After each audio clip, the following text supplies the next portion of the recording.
Vous avez une carte de crédit dans le compte à trésor public. Vous autres continuez pour ça les langues. Va fonctionner ici là. Yango nous avons porté plainte, nous avons déposé plainte dans la cour de cassation contre les utilisateurs et les cartes ou la NIOS. Même ceux qui ont besoin de la fonction. Mais l'État, tout le gouverneur à banque, même il y a peu de fois la paix interpellé.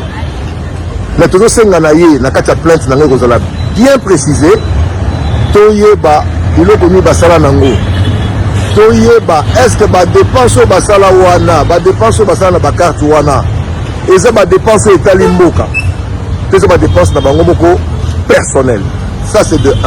De 2 to ba période ni so wana gouverneur à banque va interpeller pourquoi ba raison c'est belé mais on entend ka muké ya yeba ke bato baza sur ma fonction té poni ba nyelaki ba carte wana té siko lelo awa nazobeta CT pona koloba que c'est un devoir constitutionnel au constitution na biso de ça tout congolais l'article 67 na yé pona ko protéger bien intérêt la propriété publique.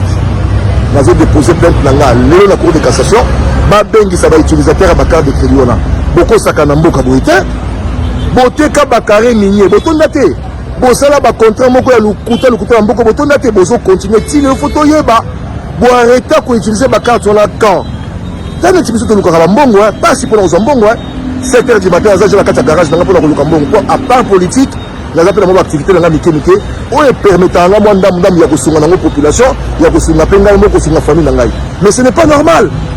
Il faut penza to yeba makamuni basala ba carte wana eza grave ba place kana mboka ti na niveau oyo trop c'est trop et nous allons continuer sur musika même Léon Nazali muta parti politique présidentiel mais toujours c'est la peine à bateau le bazana pouvoir oh tout ça la pouvoir oh bazana pouvoir ba éviter ba erreur wana ya passé parce que tokolande la pe bango ngai kutu atoza mutu ya pouvoir atoza mutu nini so sali mabe na ko dénoncer yango nazaka na PPRD je l'ai fait j'ai dénoncé banda kwa musitu awa nyonso bomona.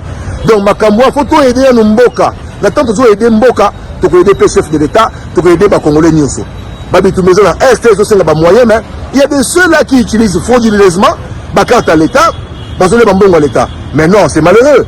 Il faut tout le monde après la zone déposer plainte dans la cour de cassation to yeba vérité na makati makambo wana même gouverneur à banque centrale peut faire interpeller parce qu'il est complice de makambo. Merci beaucoup.